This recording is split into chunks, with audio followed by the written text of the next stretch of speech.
banter. Balls and banter.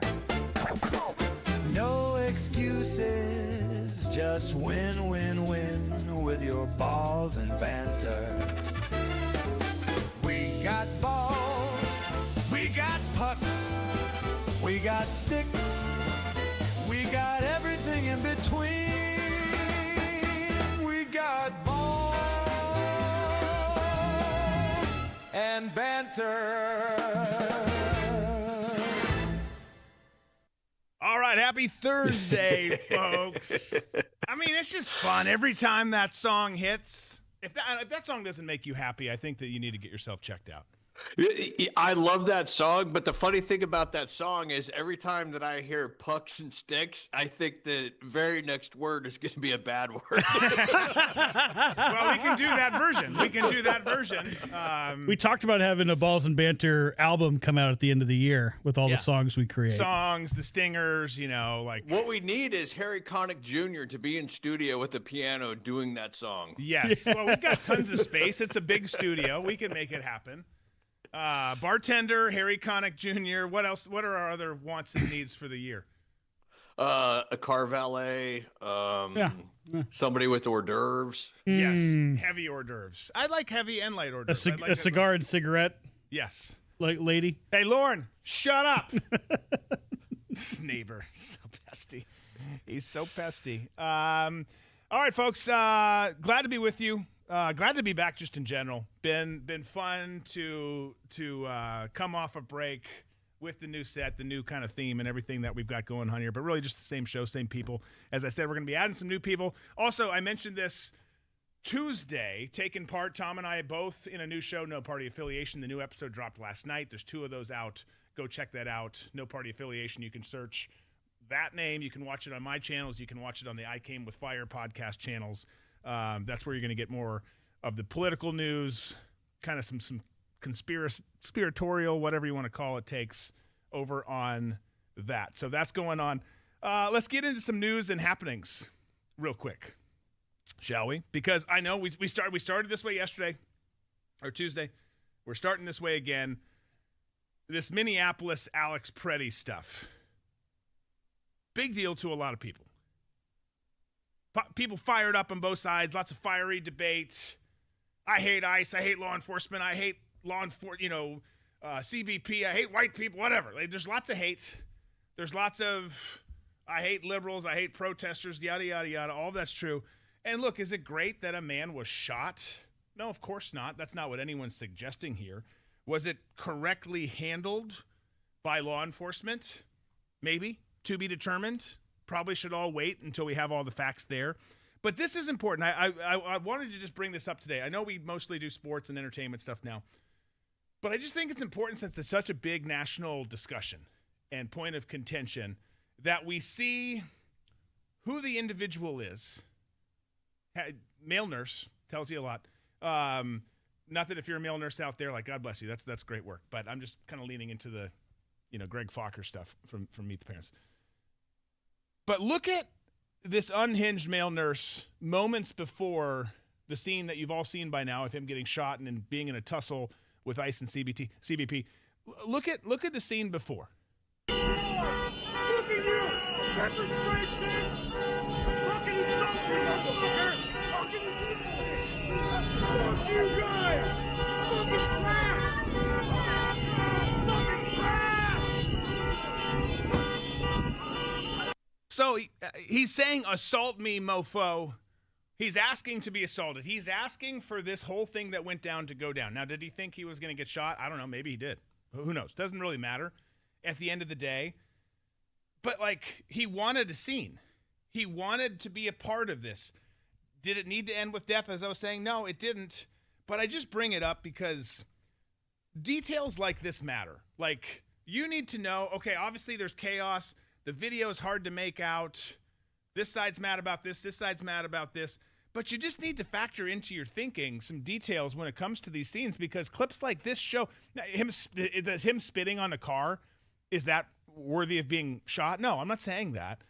But you listen to the words he says, which are hard to hear with all the chaos and the horns going off and whatnot. But when you take it in and you see that he's been involved in these protests and anti-ICE stuff leading up to it, it's like these people want this outcome. And the left wants this outcome. The left doesn't care that Alex Pretti is dead. They in fact love it because whether they were part of the setup to it or whether they're just benefiting from the aftermath of it, this gives them their narrative that they want to go with.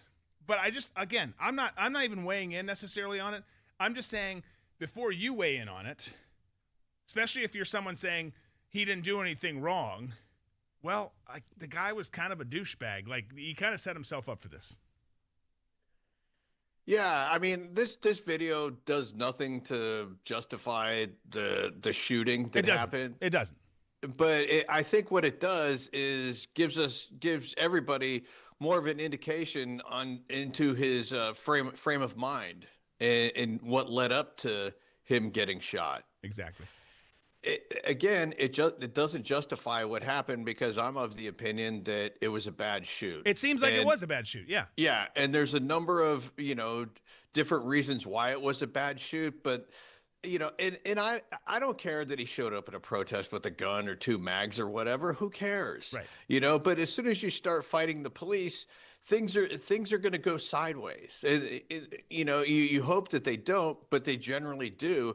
But the bigger point is something happened to this dude at some point to push him over this edge, like it's done with a lot of other people who think this is their cause, and for them, giving their life to it is something noble, which I can't for the life of me understand, because I have never felt so strongly about something that I've gone out and protested and, made a sign and went out there and said, my side is right, you guys are wrong.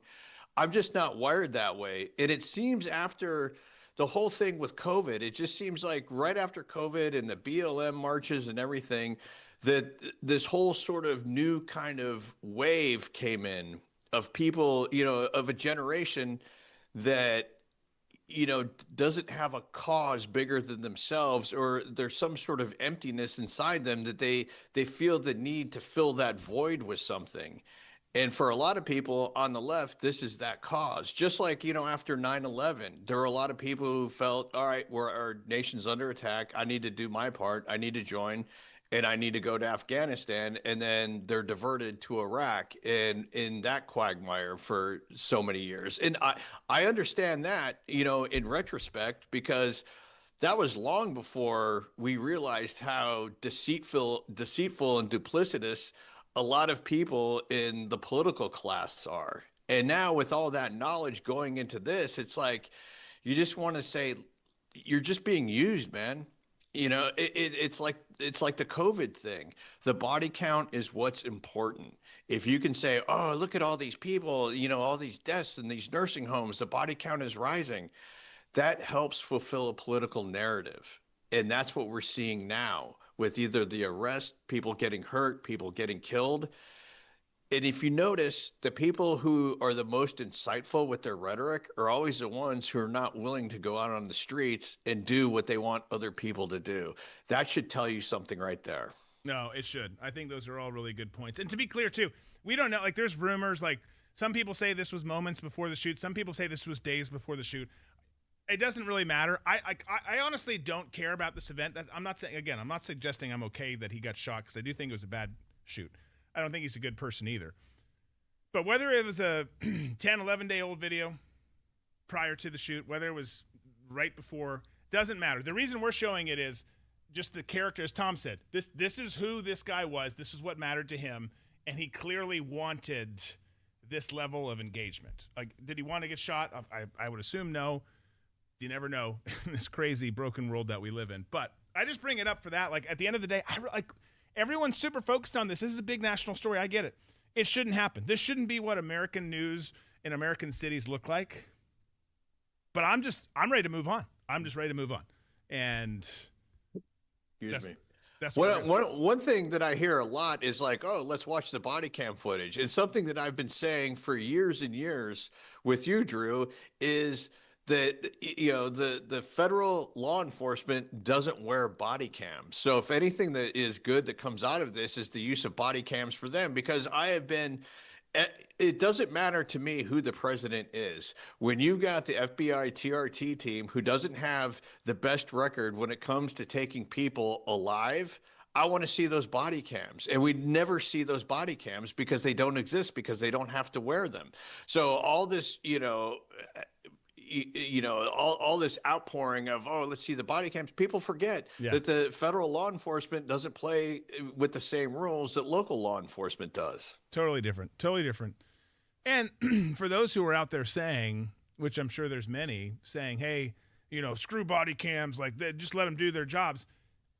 I used to be in that same camp. But I would say, particularly in this day and age, particularly with the way the media and portions of this country want to villainize law enforcement, I would say that the script has been flipped totally, and that they save people's ass more than they hurt them. The concept was, let's make sure that aren't any dirty cops out there doing this. Excuse me. Doing things. Let's make sure we've got it on camera. Man, I don't know. I think that now the script is different, and I think that it's a situation where it's like, this is going to save Officer Johnson because he did the right thing, and here's the evidence to prove it. Right. And also, I feel like the people on the right fall into this trap of, oh, our guy's in office now, so everything is switched. Now the FBI and federal law enforcement are the good guys. Just because you have a switch at the top doesn't mean that there isn't people at the choke points down in these other agencies that don't share the same feeling you do or the same mission that you think your guy does. I think that, to me, that's a big trap that a lot of people are falling into, that you have to realize that, people who work for the federal government really don't care who the president is, because they know that person will be out either in 4 years or 8 years, and they've got a 30-year career. Right. Yeah, absolutely. No, that's just and when you're in that situation, from being someone who's been in that situation on the other side, is, man, this sucks. Our rules of engagement, our rules, just bureaucratically speaking, are going to change for 4 years. But like, we just got to survive this, keep doing the job to the extent that we can, and then it does. It changes. Like it's like certain people in leadership at the organizations and agencies, and it's like the president. They come and go. The mission and the personnel on the ground remain the same. So it's just that's a very good point. All right, so from Minneapolis to sports, sometimes even in the sports world, guys, we encounter some crazy shit. Sometimes the world gives us run-of-the-mill stories, and you're like, yeah, I heard that. We got politics, the international news, stories about your grandma's peach cobbler, but then sometimes stories are a little bit out there, like this one. This shit's crazy. All right, so you know what's crazy? I would say absurd, in fact, is former Patriots head coach Bill Belichick. You all know who he is. Bill Belichick, current UNC head coach in Chapel Hill, obviously part of some weird stories right now with his 15-year-old girlfriend. She's not really 15, but she's super young. Is not, I repeat, not a first ballot Hall of Famer. You can like him, you can not like him. I hate the Patriots because they were so good, during that Brady-Belichick dynasty. But he's not a first ballot Hall of Famer. And it's absurd. I mean, look at the man's fingers here in this picture. He's got 8 rings, 6 of them from being a head coach himself. 302 and 165 is his record as a head coach. 31-13 in the playoffs. I think best record in the playoffs as a head coach there is. Combined total 333 and 178 was his record, including playoffs. Winningest coach in NFL head history, regular season and playoff combined. And one of just 2 coaches, him and Chuck Noll, to win 6+ Super Bowls. So 6 rings himself, 2 as an assistant with the Giants. And we're just going to say, nah. Nope, he's not a first ballot Hall of Famer. We're going to make you wait this one out, Bill, and really earn it. Really get the votes that prove and show that you deserve it. When, again, like him, don't like him, I know he's not a man of many words, but the dude is a hell of a coach. And I also get some, well, he had Tom Brady. Tom Brady, when Tom Brady left, that they went downhill and Tom Brady went and won a Super Bowl in Tampa Bay. That's true. But you know who still has 8 rings? That guy. Bill Belichick does. 6 of them as a head coach. This is a crazy story. It drives me insane. It's one of these things that is just so stupid that I just can't. It's hard to articulate into words of how outrageous this is. Whether you like him, don't like him, the fact of the matter is he wins. You can try and take it away and say, hey, when Brady left, he didn't do as well. But you know what? Brady was taken in the 5th round. Do you really think that Tom Brady becomes Tom Brady without Bill Belichick? Or do you think he, has a career like a Ryan Tannehill, which, you kind of a journeyman quarterback, never really finding the offense that you should be in? Or does Tom Brady become Tom Brady because he is mentored by Bill Belichick? Yeah, I kind of think that the fact is that, Tom Brady was with Bill, got his opportunity, and then was coached by Bill and the surrounding staff that he had to catapult both he and Bill into a different level of greatness within the NFL. Yeah. But when it comes to the voting, this is where I fault the sports media. The sports media has dropped the ball because they have turned into like the White House correspondents with the NFL. They don't want to say or do anything that's going to run afoul of Roger Goodell and the NFL. And so what they want is to make sure that they have access to the players. So they want to make sure that those relationships are good and they're not challenging them on, different issues that might come up with, their play or their personal proclivities to getting into mischief, anything like that.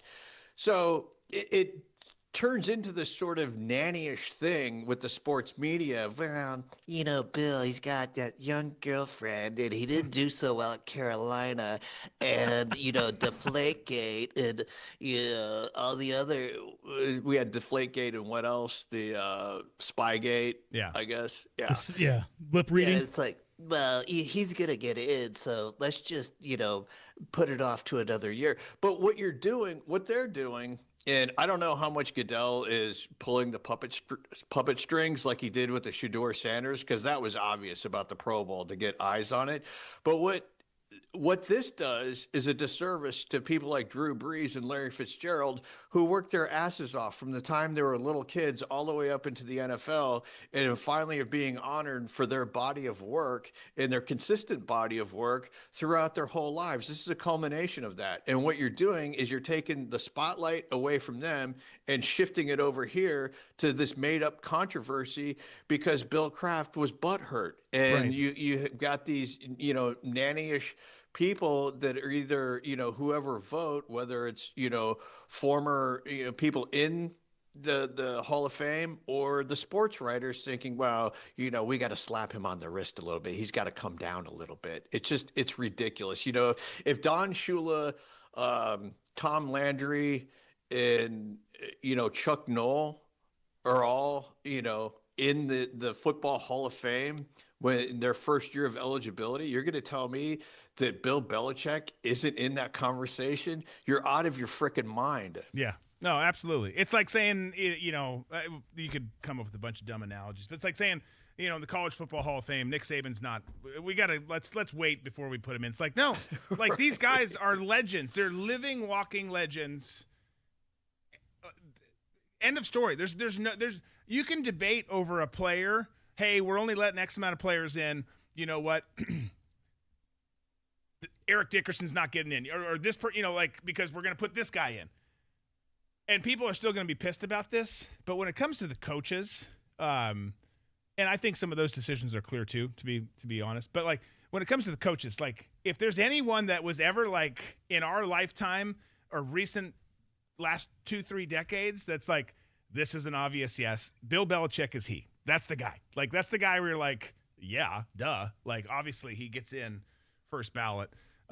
So dumb. He will get there. It's just ridiculous that he's not going. Well, according to Fox Sports here, coaches are put on the NFL Hall of Fame ballot by a dedicated 9-person coach blue ribbon committee. So those 9 people, obviously, just to be put on the ballot, not to be inducted, just to be put on the ballot. those 9 people don't like Bill Belichick. I think there's a lot of people who don't like Bill. But, Yeah. but those people all wanted to be Bill for a long time. Like, they're just butthurt that he kicked their ass. And, again, you can say Tom Brady and, you know, his cast of no-name receivers and the defense, which was really, really good under Belichick, especially in the earlier parts of their dynasty, you know, got those Super Bowl wins. That's fine. But it takes the whole team. That's how football works. It takes the coaching staff, it takes the locker room coming together, and it takes having some great athletes. This is an easy miss, an easy win that was a big miss. Okay, Drew, can you name a sports reporter that actually challenges the teams that he covers or she covers? Or just a columnist that will just not, I don't want to say go after, but, you know, hold an athlete's feet to the fire or a coach's feet to the fire. The only one I will say, and I think he actually goes the opposite end of the spectrum and is an idiot on it, is Paul Feinbaum hates the Big Ten and hates Jim Harbaugh, and he goes hard to him. But it's selective. When he does it, it's selective. Like, I'm going to get down on my knees for coaches from the SEC. I'm going to go after, like... That's what I mean. He's never hard on the SEC at all. No. That's the thing that I don't like about sports reporting. It's whoever you're reporting, you want access to them. It's not, they don't, it's like, it's almost like sports reporting is not done to help the fan. It's done to help the reporter and who they're covering, especially who they're covering. Yeah, I can text this guy right now because I kiss his ass all the time. That's not reporting. That's you fanboying or fangirling. Yeah, I agree. He's the one that they all do that same thing, and it is really ridiculous. It's just hard to find people who take the right approach, are fair and balanced in anything. It could be news, media, the political spectrum, but it's the same thing in sports. It's the same in entertainment. It's the same in anything. Like, again, guys, just people being genuine is something that is sorely missed in this country and this era that we live in, because it's very absent from humanity, and we all feel the repercussions of that because, man, it's just well, I'm glad you bring that up, because this also, you know, we always talk about how great, you know, the 80s were, you know, part of the 90s, even going back into the 70s, when you had people that were genuine characters and it didn't matter about their brand or what the shoes they were selling or their Instagram followers or anything like that. They were characters. They were definable. Your Lyle Alzada's of the world. How many endorsement deals do you think Lyle Alzada would get nowadays? Right. Other than like from like Balco or something. But they let their play define them. And then the character that they were, you got to see it under a microscope, whether you liked it or not. But everything is nowadays is just so carefully curated, where you've got, if somebody wants to be an outlaw, they have this persona of being an outlaw, but they're not actually an outlaw. They're sort of outlaw adjacent. And to me, that's when it goes back to someone being original. You don't see that kind of character anymore. No, you don't. You don't. You're absolutely right, Sir Tom Cunningham. Knight. You knighted me earlier too. He knighted me too, yeah. Tom. So that's what I'm doing. I'm giving people titles. Yeah, today. Don't get but you're right. I want to go back real quick to button up the Belichick thing, because someone created this video. David knows who it is. He'll share it. But it's pretty damn funny. I don't know if you've seen this, Tom. So this is from Instagram creator. His handles it's Bobby Finn, and he explains exactly why Bill Belichick did not make the Hall of Fame. So if a coach with 222 wins is in the Hall of Fame, then a coach with 333 would be in the Hall of Fame? No. Why would you think? Just because you're second all-time in wins doesn't mean you're Hall of Fame worthy. But if a coach with 10 playoff wins is in the Hall of Fame, then a coach with 31 playoff wins would be in the Hall of Fame? No. What would you think? Just because he has the most playoff wins of all time doesn't mean he's Hall of Fame worthy. Let's take a step back. So if a coach with 2 Super Bowl appearances is in the Hall of Fame, then a coach with 9 Super Bowl appearances would definitely be in the Hall of Fame? No. What would you think? He would not be in the Hall of Fame. See, just because you've been to 9 Super Bowls doesn't mean you're Hall of Fame worthy. But if he won the most Super Bowls of all time, then he would have to be in the Hall of Fame. No. Just because you have the most Super Bowl wins doesn't mean you're Hall of Fame worthy. But if all of these accomplishments were done by one coach, then that coach would obviously be in the Hall of Fame. No. What would you think? It's because that coach is Bill Belichick, and the members of the Hall of Fame committee said it's because that's why.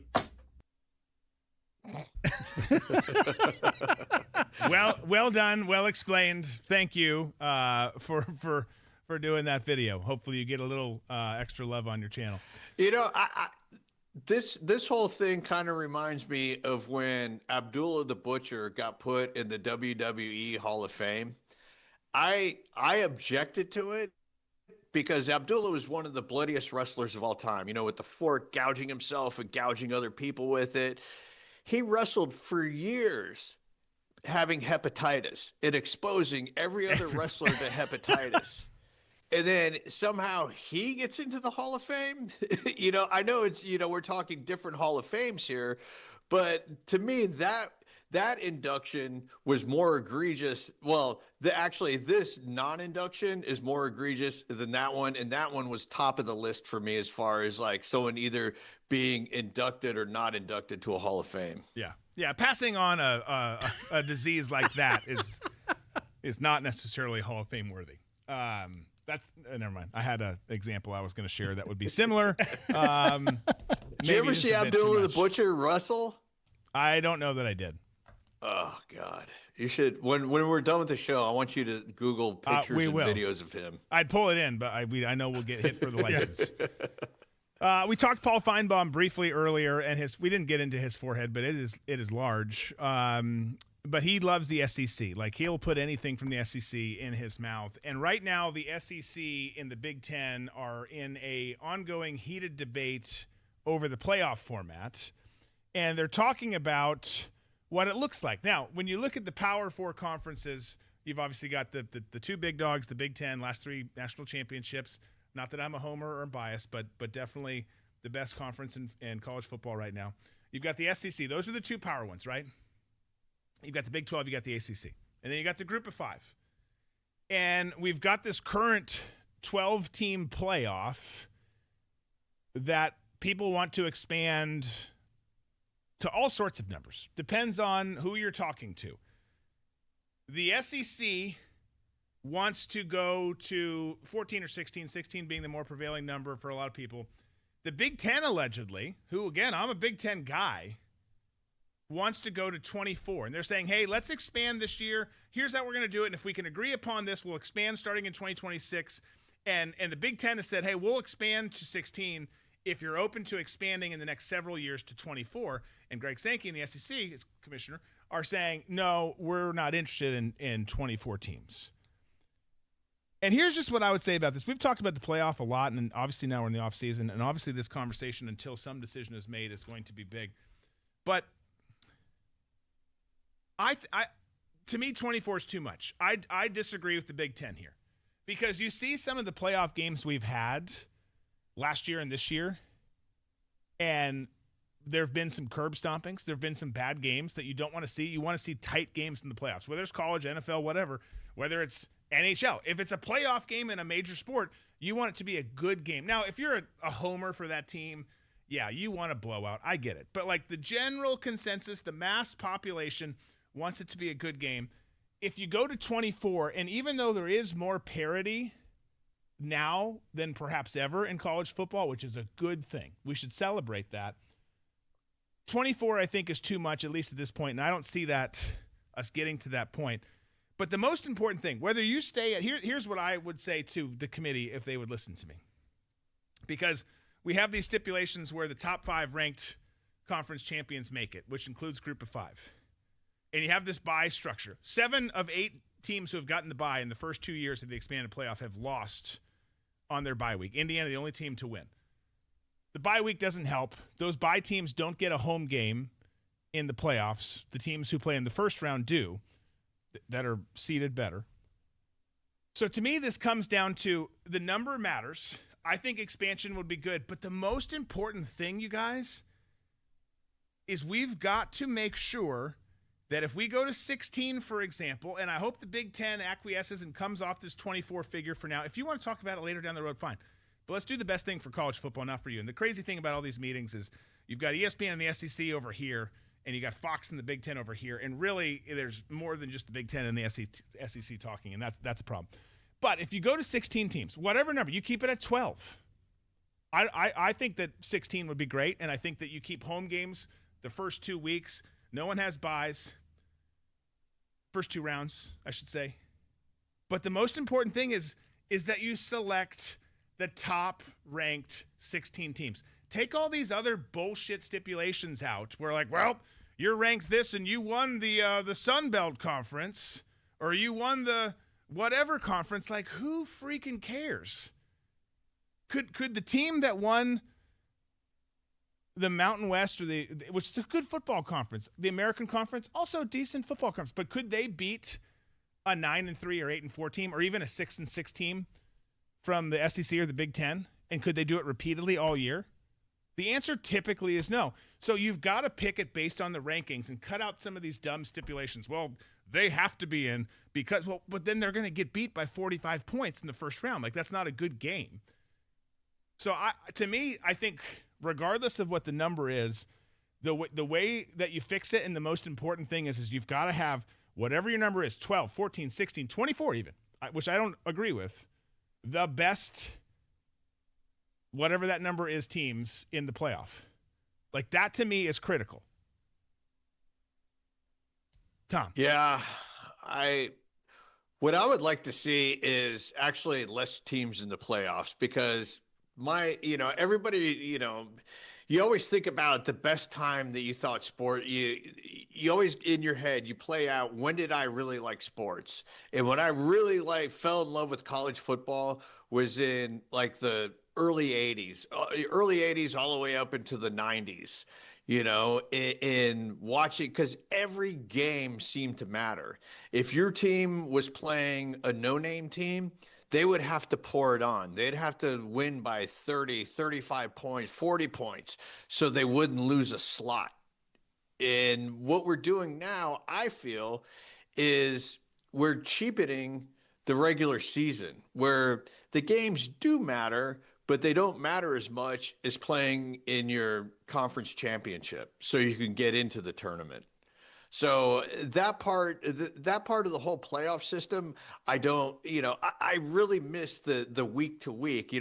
I'm old enough to remember when Frank DeFord had his weekly newspaper, The National, and I couldn't wait to go to a paper box and grab it on my way into the Ritz-Carlton to park cars there to read the articles about who was rising and who was falling, and and what the rankings were and why they were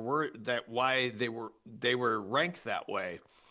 And with today's day and age, I know that with the amount of money and everything moving forward the way it is, and it being the Wild West in college football, that the natural inclination is to expand it so you have more revenue for the schools, the networks, which eventually trickles to the athletes, I guess. Who knows? But I don't know. It's just I go back and forth on this. I don't like the fact that you have like Tulane in the tournament. That Right. that bugs me. And I feel like if you open it up to even more teams, then you're going to get more terrible games like that one. Unless you go by rankings, and all of a sudden you're like, okay, you've got, I'm just throwing out random teams here, but you've got, Texas is in, Notre Dame's in, Arizona, Georgia Tech had a good year. They're in, I don't remember the final rankings. I don't have them in front of me. But if your first round, that Tulane's going to get their ass beat, even though John Summerall's a great coach, they're going to get their ass beat by Ole Miss again, second time, because they already did earlier. And even if they hadn't played earlier, you would know that's the case. That James Madison is going to get beat in Eugene, Oregon by the Ducks. It's a different thing when it's like, okay, here's the deal. Notre Dame, you're in. You're going to Eugene to play. Or who doesn't want to watch Oregon Notre Dame in the first round as opposed to James Madison Oregon? And I have nothing to get. James Madison's a good football program. I think the group of 5 probably at some point needs their own playoff system and bracket because they're good football programs, but they can't compete with the Power 4 conference teams typically. So I agree. Like the problem is this. The cat's out of the bag, the genie's out of the bottle, whatever analogy you want to use. We're not going back to an 11-game season where bowl games matter and we crown a national championship based on this. It's here. It's a big money enterprise. It's a crazy money enterprise. And so now it's just we've got to have the best teams in it because that's the tricky thing. So if we know we can't go back, then let's have the best possible games that we could have. And there's 14 or 16 teams that could make the games interesting. Now, in those, are there only 4 or less that are going to actually go on and win the national championship? Yeah, probably. That's still where we're at.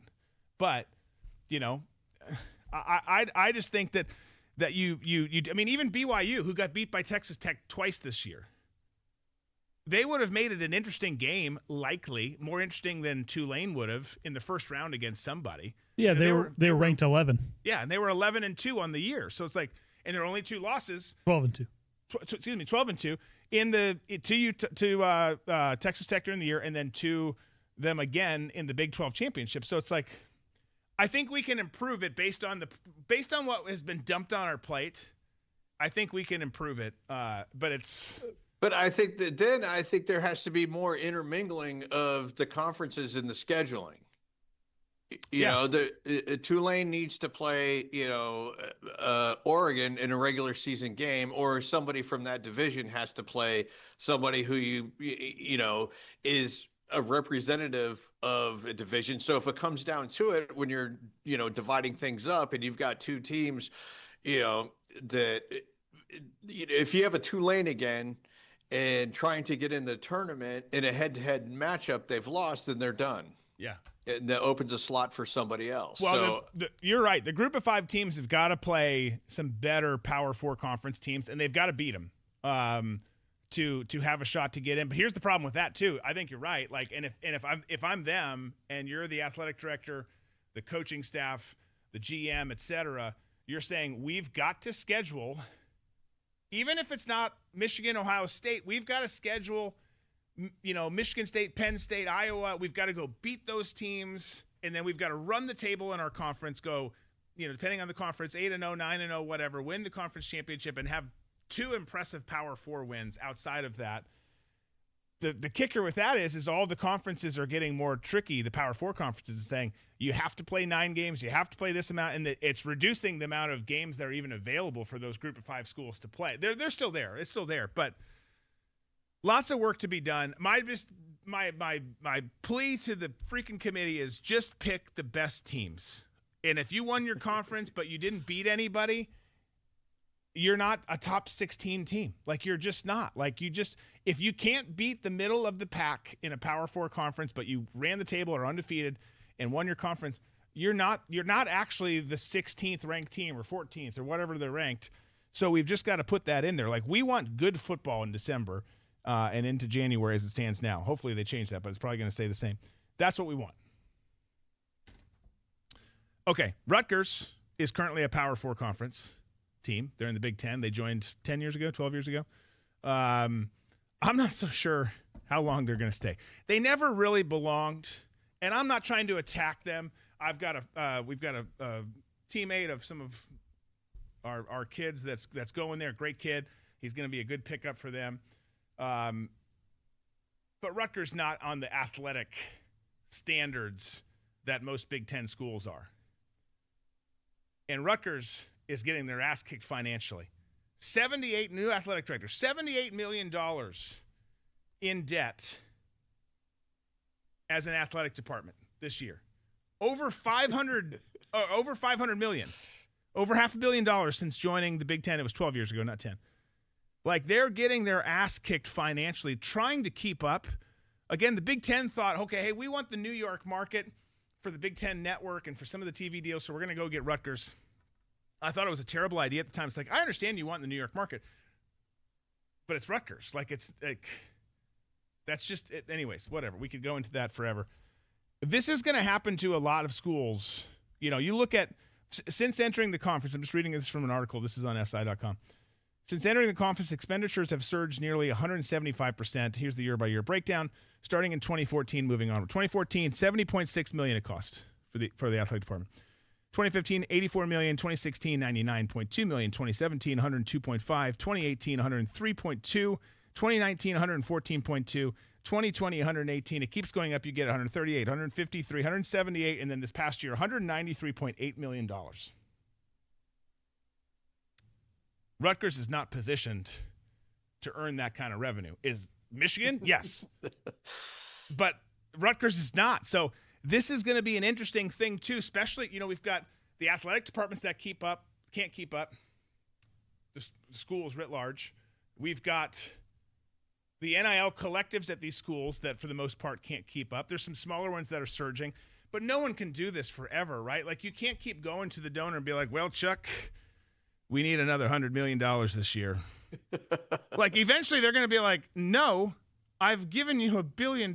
Find somebody else. So there's lots of problems with all this, but some of these schools are going to get crushed with, like, there are some schools who, as college football evolves, it's evolved so much over the last 5 years, but as it evolves more over the next 5 years, the landscape's going to change. The conferences, who's Power 4, who's Group of 5, who's FCS, who's FBS. I think there's a lot of things that are going to change because it is a high-stakes game, bro. Like, you've got to have so much freaking money to play in this and compete. Not just to even – you've got to have so much money to get into the ball.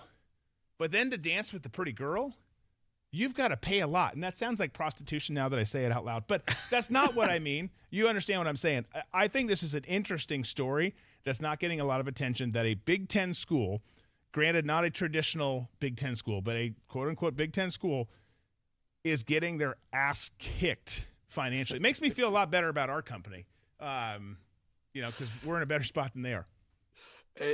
This kind of reminds me of the government, you know, where there's they keep, okay, we're going to tax the 1%. So now you go to your donors and say, hey, we need 40 million from you to write a check for it so we could field a football team. Eventually, like you're saying, those donors are going to be like, there's no return on my investment. I'm not doing this anymore. And then what do you have? You've got you're way, way, way far in debt. And then how's that debt ever going to be repaid? Yeah, exactly. It doesn't seem like it's going to. The only way that you can do it is say, okay, well, our athletic department has to file for bankruptcy. I don't even know if that's a possibility if you're able to do something like that. I don't know if I don't know the answer either. It would seem that an athletic department could not, because they're part of the broader institution. The broader institution obviously doesn't want to do that because there's a lot of repercussions that come with that. I don't know. You're going to see a lot of athletic directors and school presidents on OnlyFans. That's my prediction. It's going that way. All right. Well, Brenda, I know you've got 4 PhDs, but you've got to start a page. You've got to start a page. And then you have sports like fencing where it's like, well, you know, football is 78 million in the hole, or the athletic department is. So now with fencing, you know, those helmets, those masks that you guys wear, we have some left over from COVID. That's what you're going to be wearing now. And, here's your N95 mask. Yeah. And we've got some cutlery from the cafeteria that you're going to be practicing with, because we can't get the regular blades out for practice anymore. Is that a cafeteria fork? Yeah. So according to some websites, it says that, yes, you can, college athletic programs and their governing bodies can, in theory, file for bankruptcy, although doing so brings severe, near fatal consequences for the institution's operations. Yeah, I would think that the Board of Regents, the president, everyone would be like, you cannot do that. Like, well, it goes on to saying that if they were to file Chapter 11 bankruptcy, it would be institutional suicide. Yeah. Right, but I'm sure that the Rutgers endowment has enough money to cover, you know, it's a smart school. They're smart people. Yeah, I think they can. Here's the thing, though. Like, that's where you get into trouble when you're a school like Rutgers. No, again, no shame on Rutgers. A little shame. Yeah, I don't think you should be in the Big Ten. But you're not an athletic school. Like, you're not an athletic powerhouse. You've never had great success athletically speaking. You've had some success. I think Greg Schiano's a great fit for there. You know, before he left there the first time, he was doing great things and kind of invigorated, created some momentum for that program. But that's just not who you are. You're a smart school. You've got a big endowment. You've got lots of things going for you. Sports just aren't it. Will be interesting to see how all this pans out. And plus, Piscataway. I mean, that's a rough name for a city to be in. Plus, Rutgers, to me, it's a great school, but just the name itself, it sounds like a clothing line for fat boys. As it turns out, it kind of is. Okay, well, there are some fat boys in this, more so svelte boys. I don't like anything about this segue. The Royal Rumble is Saturday. There we go. First premium live event of 2026 from Saudi Arabia. Royal Rumble, one of the most fun WWE events you've got. Throw that up on full screen. Here's what we've got. Royal Rumble is different than most premium events because you just have a smaller match card because the two here's the 30-woman Royal Rumble match. These Royal Rumble matches take forever because you've got 30 people duking it out. And what is it, every 3 minutes? 3 or 5 minutes, something like that? I think it's like 3, yeah. First two start, and then I thought it was the first 4 start. First two. Yeah, first that's right. Two start, and then everyone comes in. So that'll be fun. You got the women's match. You've got obviously the men's 30-man Royal Rumble match, which Brock Lesnar announced he's coming back for. Roman Reigns is coming back for. Some of these people, it's like, why did you announce they're coming back? Like, that's part of it. That's a surprise. Yeah, don't announce it. Right. Just show up. I mean, you can tell a couple, but like you're dropping some big bombs here. Yeah. And then you've got 2 championship matches. You've got Drew McIntyre, undisputed WWE champion, versus Sami Zayn. They love to put Sami Zayn because he's got, I think, Syrian descent, something from the Middle East. They love to put him in these Saudi matches. So they obviously everything's scripted, but they obviously timed it up knowing they'd be in Saudi for this because they will cheer for Sami Zayn, even though I don't think Sami Zayn would beat a single person on the roster, including some women, in a street fight. Nothing against him. He seems like he's a nice, good guy. He's not a very intimidating dude. And then the other match, Gunther and AJ Styles going at it. Gunther. If AJ loses, as you can see on the screen there, he must retire. So that'll be an interesting match. It'll be fun. I know not everyone's a wrestling person. Maybe you were in your youth. But the Royal Rumble, always fun to watch. It's one of the most... WrestleMania is a don't miss. It's the Super Bowl of the WWE. It's 2 days. That and SummerSlam, both great. I think the Royal Rumble is maybe one of the most fun things that WWE does. Speaking of surprises, I want to be watching the Royal Rumble in here. Break the walls down. I think he might come. I think he could. There's rumors that he wants to finish his career with look, I'm a grown-ass man. I'll be super excited if he comes back because he on the mic is money. He has one of the best entrance themes ever. I think we could all say Stone Cold Steve Austin has the best one ever. Yeah. That's in a league by itself. But Chris Jericho, the Y2J entrance, with it just that countdown, and then when it gets into break the walls down, and that chick is up on somebody's shoulders, it's the best. I tell you what, I just got goosebumps thinking about the only way I want him to come back no matter what. I shouldn't say that, but the only way it really pops off, like the arena roof considers crumbling, is if they do that Y2J intro. Because he had a couple different intros. He obviously has a different one at AEW now. But if that song hits, and my kids are going to be like, why is Dad going so crazy? And they're going to be like, because he's always crazy. Like, that's our dad. But that will be freaking bananas. I do like it when I see some of these older wrestlers who have been out for a while or in a different promotion coming back to the WWE. Because like in professional football, I think that we sort of saw kind of a resurgence with, the Colts guy that came back. Phillip Rivers? Phillip Rivers coming back. The Jericho coming back to the WWE reminds me of Phillip Rivers going to the Colts, because I feel like a lot of the new guys in the WWE are just sort of riding the coattails over people like Jericho, over people like Mick Foley, Stone Cold Steve Austin, The Undertaker, the guys who took real severe bumps to push the product to where it is. And I feel like the guys who've come along now are also very good, but everything has been sanitized for them to make sure, safety is more,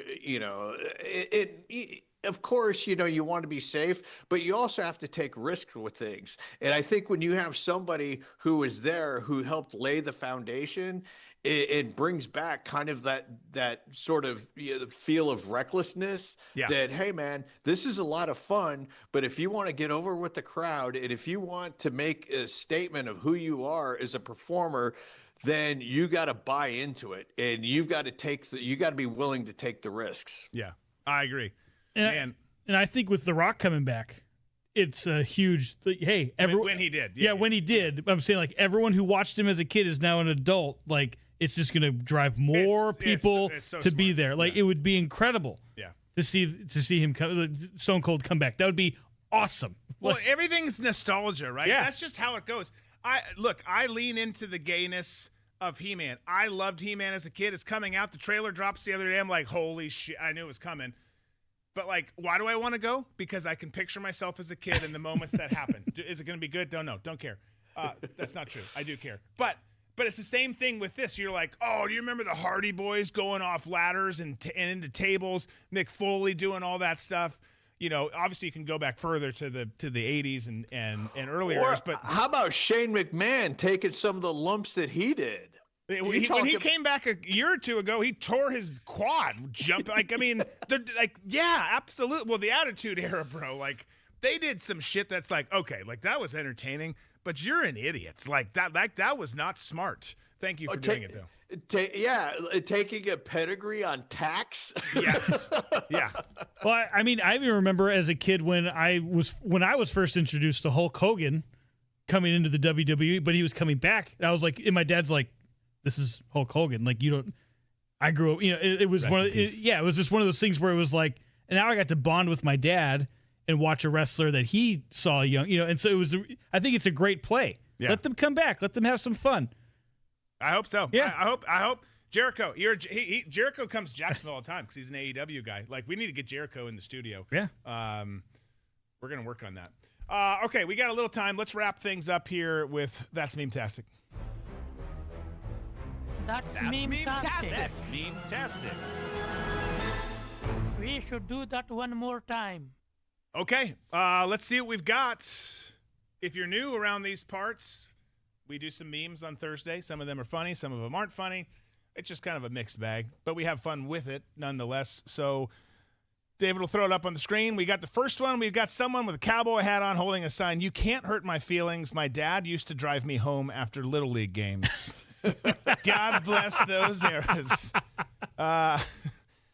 There's a lot of people who are like, I had a therapy for that. You did great, son, but yes. Don't chase the butterfly next time. We got a mixture of sports. We're trying to go a little less political with these, but there is some. And this is true because you've got all these protests going on in Minneapolis right now. And again, not weighing in necessarily on the shooting that happened last week. Tragic that it happened. Whether it was good, bad, whatever, in terms of the shoot, seems bad. But the mouth breathers who do go out and protest, you guys know my stance. I don't like protesting. I don't think it's ever accomplished anything. You can point to some instances where maybe it did make an impact, but in those cases, there was usually a bigger force behind it, so it wasn't the actual protest. I can't see you with a magic marker in your living room with a poster board writing something. No, that's true. I've seen him do arts and crafts, but no, I couldn't see him. Not this kind of arts and crafts, and certainly not for this. Well, we've glitter on your sign. It's fantastic. This is we've got Mel Gibson from Braveheart on a horse on the left. How Antifa thinks they look. Badass, of course, one of the greatest movies ever. How Antifa actually looks. We've got a very suspect-looking naked male on the right on a a little bouncy riding. What are those horses called again? A hobby horse, or yeah. I'd like to get that off the screen now. Thank you. I'll just put it up again. There you go. And it's back. Oh, so terrible. So terrible. This one's from Tom. Okay. We've got a picture of a hotel room. Every hotel got the legal observer chair.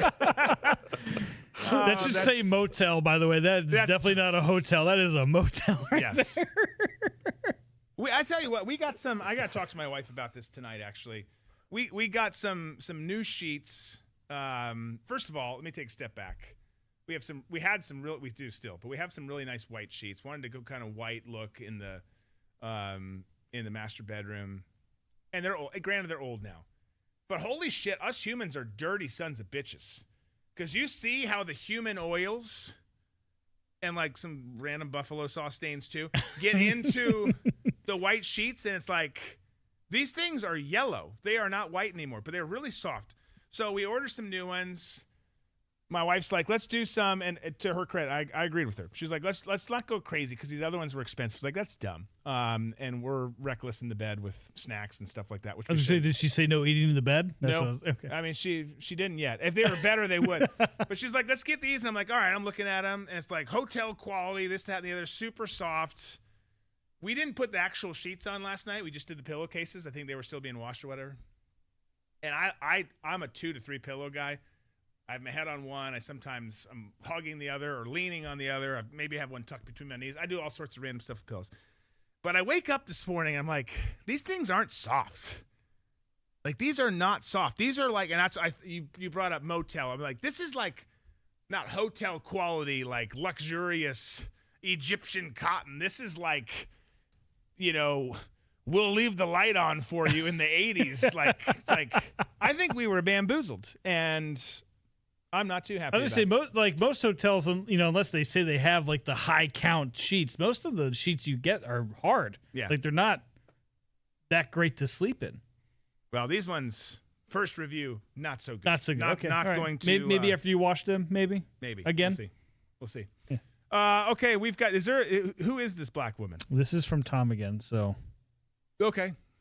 Me listening to your story, just got to say I ain't got no money, baby. It's like when you come out of like Target and there's like, a 30-year-old man selling candy bars for, a peewee football. Peewee, yes. Yeah. Okay. Yeah. Would you like to support my basketball team to go to the national championships? Okay, we've got 2 people yelling at a woman in the middle, the person on the left. I support the current thing, wearing a red hat. You can kind of tell what that is. The other side, blue hair, nose ring, LGBT shirt. I oppose the current thing. And then the person in the middle, the current thing is a psyop to keep you arguing. Amen. That's true. Everyone pay attention to that meme. It's the most important thing you've seen all day. Yeah, no, there was something I was reading the other day that right now, and it's been going on forever, but now people are starting to realize it and talk about it more, but it's the propaganda agitation. So they call it agitprop. So we're going to agitate you with propaganda so that therefore you're going to hate the other side. And then companies are literally making videos to go on everyone's social media feeds, but on opposing views. They're getting paid to make each other hate each other. And that's what's going on, right? And it's you see it in full throttle on social media. I'm telling. Maybe I said it Tuesday. I'm this close. A lot of you have done it. Good for you. And if you haven't, you probably should. And I probably should, which is why I'm bringing it up now. I'm really close to thinking about, or close to doing, taking off all my social media on my phone. I've done it. Like, obviously, I still need it. I work in an industry where it's important to my brand, to some of the publisher sites that we own and manage, to this, that, and the other.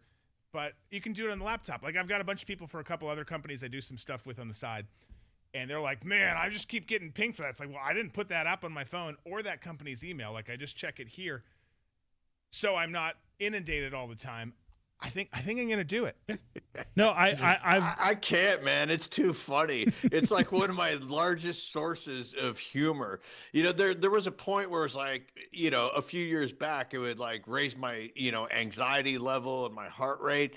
But then when I came to the understanding that everybody's getting played, unless you take a step back and realize the game that's being played, you are going to have anxiety. You are going to get upset. But the moment that you realize that everyone's being manipulated and they think each other are the problem and not realizing it's all coming from the top.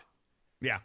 Once you realize that, and once you realize that the government hates you and wants to kill you, life becomes so much better. You have at least for myself, I have a better outlook on life now that I've come to that realization. Yeah, I agree. No, I like on my computers, I have all our stuff because we manage all the stuff. But on my phone, I've erased everything off, and then every once in a while, like, oh, let me download see what's going on. And what's great is my feed has been cleansed, and then it's just actual stuff that I like, golf and sports. Like, it's not just hate this, hate that. Like, it's, oh, this is nice. Yeah. And then I delete it, and then a month later, I'll download it again just to see what's going on, and then get rid of it. Because otherwise, what am I doing all day? I'm doom scrolling. Yeah. And it's just, I've been trying my best to cleanse myself as much as I can. I like it. I think I'm going to do that, maybe a colonoscopy, and just be done with it. Can I deliver the colonoscopy? Well, love to. Well, you and I discussed, like, should we get our colonoscopies and we should stream it online, like live? Like, I think it'd be great to do a bit. You know, I remember having, and this was so gay. all three of us, Tom and Glue, let's just all just go do it, stream it. Yeah, let's go out to the boat doctor where they, fillet the fish. Yeah. That way they can wash it down when we're done. We're like your best tenants. Just let us film this. Let it happen. It's gonna be worth it. I think it would be great to do a colonoscopy, like male friends, not male lovers. Yeah. Male friends, but then have the doc, if you go under, like, don't do it if you don't go under. Some of you have, like, go under. From what I've been told, I haven't done it. But, like, I remember getting a massage with my wife the weekend we got engaged, way back when. And at the end, they, like, made you, like, they put your hands Hold together. hands, yeah. Like, well, like, we don't need to do that. Yeah, like, like- I love her, but, like, that's gay. But it should be two men getting it and then having their hands when they wake up, like, get off me, Gary. Dude, I get a colonoscopy and also an endoscopy at the same time through the throat. And I'm telling you, there's nothing more weird in life Waking is up. when you're laying there knowing that someone is about to go in with the camera into your butt. And then they put that thing in your mouth to keep it open. And then the propofol hits and you're like, It's like, oh boy, I'm about to go airtight. I'm sorry that everyone had to that visualize just happened. Yep. That's a visual you can't get back. My wife's gonna be like, why can't you sleep? Well, watch the show and you'll see what Tom said. And then you come out of it and you're like, well, I'm pretty sure I think I know what happened, but we got a church sign, Walnut Grove Baptist Church, which reads, "This too shall pass. It might pass like a kidney stone, but it's gonna pass." Some great encouragement from the local church there. Okay. So this one I pulled. This is a great question. You're on a 10-hour flight. Which seat would you choose and why? Okay. So up at the top you got The bathroom. up top you got on the top left President Trump. Oh, I can't even see who that is. Can you zoom in? Now that we've got the visual. Okay, got it. So there's actual people. Yeah. Oh, well, the answer is easy. It's 2. I haven't even seen everyone else. Okay. Well, hang on. Okay. So So option 1 is sit next to President Trump back by the bathroom. Yep. Option 2, Sydney Sweeney. No, that's not Sydney Sue. Oh, That's it's not? the press secretary. Caroline Levitt. No, the other one from his first. Kayleigh McEnany. Yeah. Okay. Also And a then we good got option. Kamala Harris, 3 and 4. 2 seats, one separate by the window. Okay. 5 is between. I just can't see who that is. That's Someone in The Rock. is that Candace Owens? No, that's yeah. And Is then she black? Is she black? no. It's I can't remember her name. I've been out of politics for a few months now. I can't remember the one from Texas. Can't It's think not of her name. Jasmine. Yeah, Jasmine Crockett. Is it? Okay. Yeah. I just can't see. Okay. All right. And Well, The let's just Rock. pretend it is The Rock. 6 okay. and 7. That's Dave Grohl. Dave Grohl. Grohl. Then we got Taylor Swift and Vladimir Zelensky. Is that a soccer player? Is that Messi? That's Messi. Okay. Down is Simon Cowell and then Sidney Powell for number Oh, hell yeah. 9. Okay. And then 10. Is that 50 Cent? Again, the picture's terrible. I and can't tell. Kardashian. It doesn't matter. I'm going 9 easy. Simon Cowell's interesting because he's such a hateful Yeah. person, and Sydney Sweeney's there. So, like, honestly, you could put Kamala on the other side, and I'm still choosing 9. See, I would do 7. I'd be right behind, and then I'd be able to talk to Dave Grohl. Right behind Sydney Sweeney. I've got a lot of questions for Dave Grohl. Yeah. But I got a lot of- Dave Grohl disagrees with everything that everyone agrees with in the studio. That's not fine. to say you can't talk. But that's still, yeah, that's fine. Well, I want to know about his dad being a speechwriter for the Republican Party. I want to know why he decided to move to Seattle right at the same time that Nirvana got rid of their first drummer. I want to know what he knew about Courtney Love and her may or may not have been involved with Kurt Cobain's death. I want to know what he knows about Courtney Love's father and the amount of LSD that was going around when he was the manager of the Grateful Dead. And then I also want to know about his personal life, the secret baby that he had for such a long time.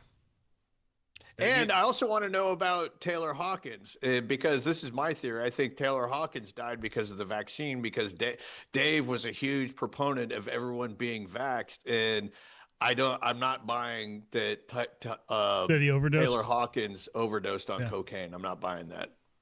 So you need this to be like a flight to like Perth, Australia. This needs to be from Dubai to Panama City, which I think is one of the longest flights. Is like 17 hours. Okay, all right. Well, you didn't answer where you're sitting. No, I said 7. It was Dave Grohl, like next to Dave Grohl, right behind Sydney Sweeney. Yeah, because I could at least still talk to Sydney Sweeney. Well, I'm not going to say what I was going to say. Okay, let's keep it clean. Family show. We got Sam Darnold, who's going to a Super Bowl. As a Marlboro man, come to where the flavor is, as we talked about his father. Was grandfather? Grandfather, Dick Hammer, was the Marlboro man. He looks good in it. Yeah. Flavor Country. He was also the captain in Emergency. I don't know if you guys remember that TV show from the 70s. I mean, I remember it, but I didn't know he was in it. With he was the captain with Randolph Mantooth and Kevin Ty. So and you Chet got the Randolph Mantooth and Dick Hammer. Dick Hammer. Starring, I mean, talk about making a commercial. It's like, this is easy. Dude, that's back when Hollywood actually had men in Hollywood. Yeah. That's amazing. That's actually one of my favorite tidbits of the day. Okay, we've got Don Lemon. We've got Kermit just holding his butthole wide open. Don Lemon, white men are violent. Also Don Lemon to white men. Because isn't his husband white, right? Yeah, and his he's had lots of relations. Yeah. So we talked about it Tuesday, but it was last week, I guess. At the beginning of last week, Sean McDermott fired by the Buffalo Bills. We went over his stats. Very, very impressive record. 8 playoff appearances and 9 seasons as the head coach. And this is the press conference with the leadership at the Buffalo Bills when they were making their announcement. Nice Hooters. You've got them, nice Hooters. Hey, big gulps. Well, see you later. I'm sorry. I know we're beating a dead horse here, but this name popped into my head. Dick Vermeil gets in his first time. Yeah. Very emotional man, Dick Vermeil, which I'm not. That's fine. I'm not against it. So who's a better coach, Dick Vermeil or Bill Belichick? And if Bill Belichick cries at the end of one of his Super Bowls, does he get in? Yeah. Yeah.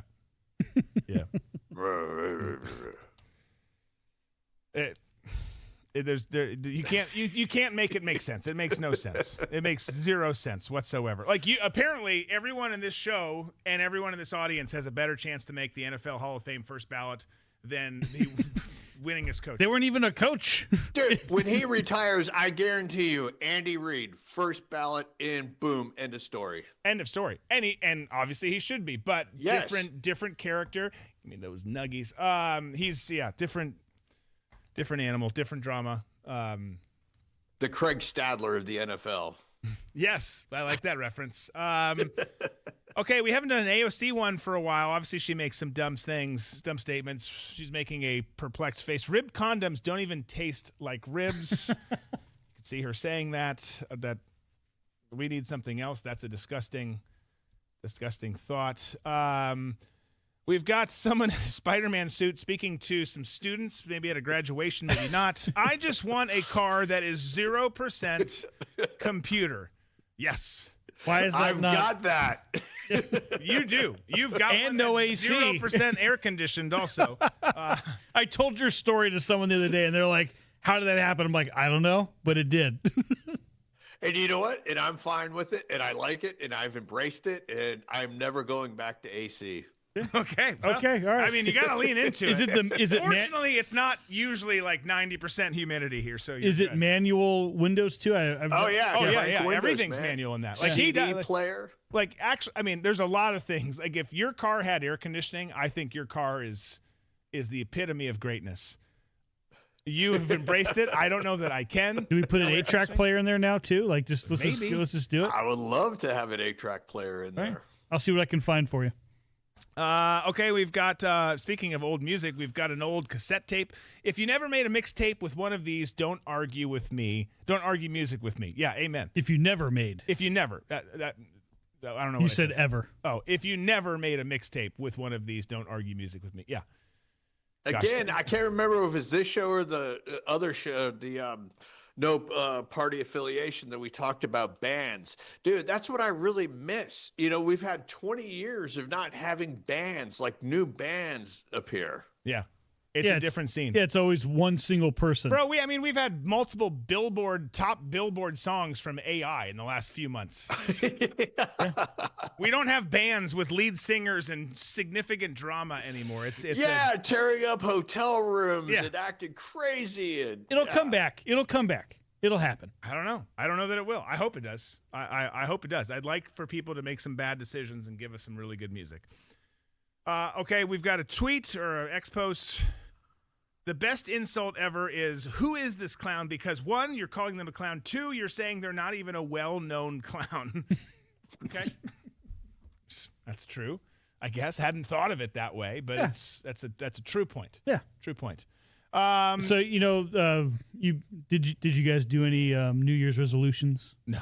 Yeah, I don't either. Yeah. But people I'm not going to keep them, so why should I make them? So you gotta imagine people are now, they've probably given up on their New Year's resolution. Most of them went to the gym. Okay. This one was posted the other day. I just saw some idiot at the gym put a water bottle in the Pringles holder on the treadmill. What's he doing? dude, one of the best inventions I've ever seen. I can't remember what bar it was, but I was with Nate the Juggalo. You know where it was? It was at the Punk Rock Museum when there was a wrestling event there when they had WrestleMania back in Las Vegas last year. And what they do is, I can't remember what's in the drink, but you order it. It comes, they take a Pringles can, they pour out the Pringles into, like one of those, old school, like 1970s hamburger, trays. Okay. With the paper on it. Yep. And then they mix your drink inside the Pringles can. I like that. Yeah, a little salty. yeah. Okay. I like that. Well, and it was like the red basket with the paper. Yeah. Yeah, like I like that presentation. Like that is, I like that a lot. Actually, I want some of those for the house. I know it's not very like for football, for football. Yeah. Here's your chicken tenders and your fries in a red basket with a red. Your wife would love to have that in. I think she actually. We need that for the studio, We do. especially when we get wings, because there's always for me, I get this jolt of excitement when I see that red basket with the sauce on the sides of the white paper. Can you pull up an Amazon Yeah, link I'm and we'll gonna get do those that right ordered now. for next week? Yeah, because here's the thing. Then you just take the paper, throw it in the trash. You got the basket ready for next time, and it's just as exciting every time. I think that's amazing. And what I also like too is when people use old 6-packs, the old cardboard 6-packs, and put condiments in there, and then set that on the table as well. Yeah. Well, because you know what? At all those places, is it like fancy and elegant? No. But is the food you're going to get going to be good? Yes. High and fat? Probably. Bad oils? Yeah, definitely.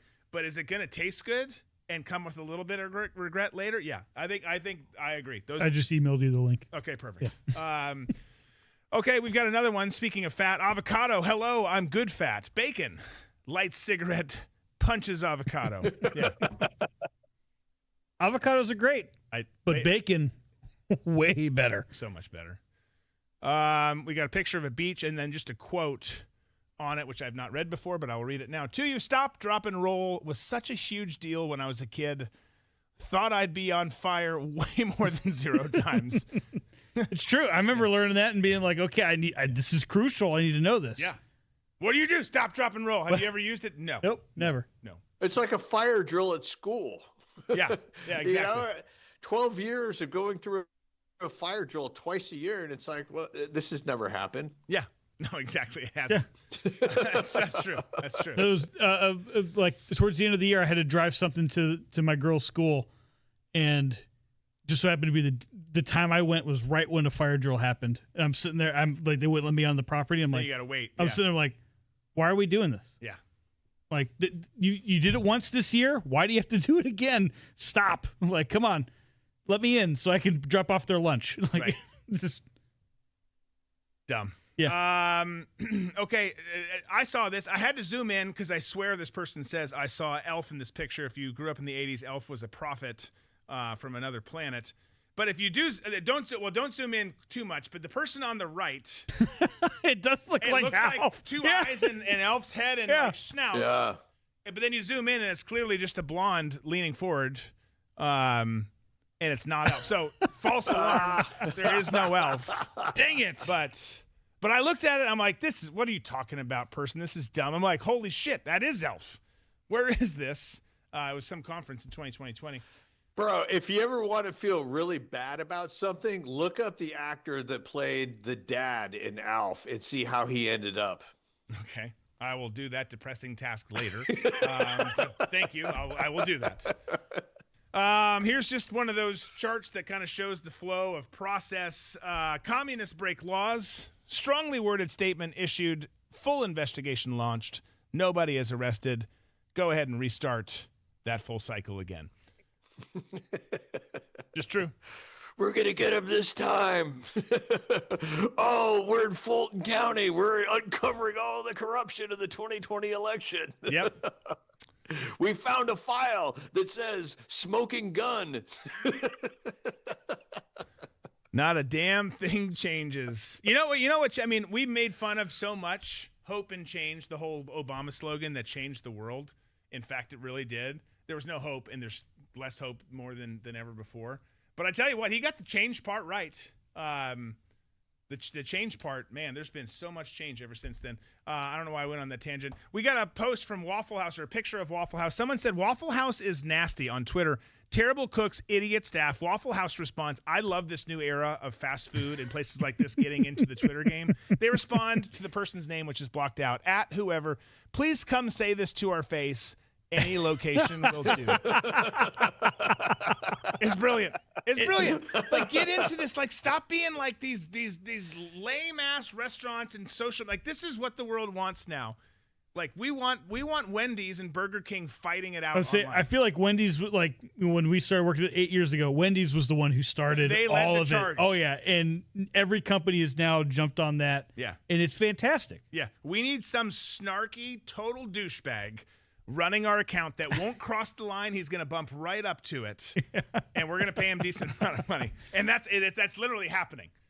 What's your job? I'm their Twitter douche. I bet I would like to think, I don't know for sure, but I would think in this day and age, if you land a gig like that and you're highly sought after, that you're making a pretty good living. I would think so too. And you're like sitting poolside with a cocktail at 9:30 in the morning with one of those red baskets with food in it, like living the high life. No, Yeah. You've got a pina colada and you've got hot wings and Bora Bora just going, watch this troll. Yeah. No, I saw an interview with the Screw you, Perkins. I saw an interview with the guy who is one of the editor-in-chiefs at the Babylon Bee. He's a veteran, and he's like, I've always had a dark, twisted mind, and when I came back, I didn't know what to do. I didn't have a job, and then all of a sudden I just started doing some fun stuff on. And the Babylon, that's how the Babylon Bee started. And that's how it all went. And so it's just like, we just sit there in the office going, what could we say that's kind of almost close to crossing the line? And that's what they do all day is just. I mean, that's what we do. We just eat food out of baskets here and say stupid shit online. It'd be far more successful than everything else we're doing. That's probably. We need a fryer too. We need a pizza oven and a fryer for the studio. Yeah, we'll get Skip on that. I'm sure Lauren will love that. Yeah, the smell. Screw you, Lauren. The smell of the. Just kidding, Lauren. We actually like you. Yeah. Okay. He probably can hear that. That's fine. There's a lot of people that don't like me. Oh, here we go. We got it. So obviously Sharon Moore fired and just goes down in a blaze of glory in Ann Arbor. Here's the headline first. Tony Garcia, Detroit Free Press, shows Sharon Moore's attorney. Mr. Moore is innocent of these charges. We filed a motion to quash the arrest warrant and dismiss the complaint. This warrant was issued based on a false and misleading statement, was the quote from his attorney. And then Underwood Unleashed says up top, not shocked Sharon hired a white blonde lawyer because his wife and his mistress that way. I thought that was just clever comment. I don't think those charges are getting dropped. We'll see. I don't think he does like a lot of time or anything either, but I like he's not just getting off the hook here. Is that all we got? That's it. That's it. That's all we got. Folks, been fun to be back with you. So glad to be back. Look forward to being with you next Tuesday and Thursday. Reminder, you can check out No Party Affiliation, the other show Tom and I have been doing with Chris and Brandon. That's on Wednesdays. Make sure you like and subscribe to this channel. Make sure you share this episode. Do all those positive things. Do the same thing over on MPA on No Party Affiliation. We hope you have a great weekend. We'll look forward to seeing you back here Tuesday. Be safe, be smart, be free. We got balls and banter.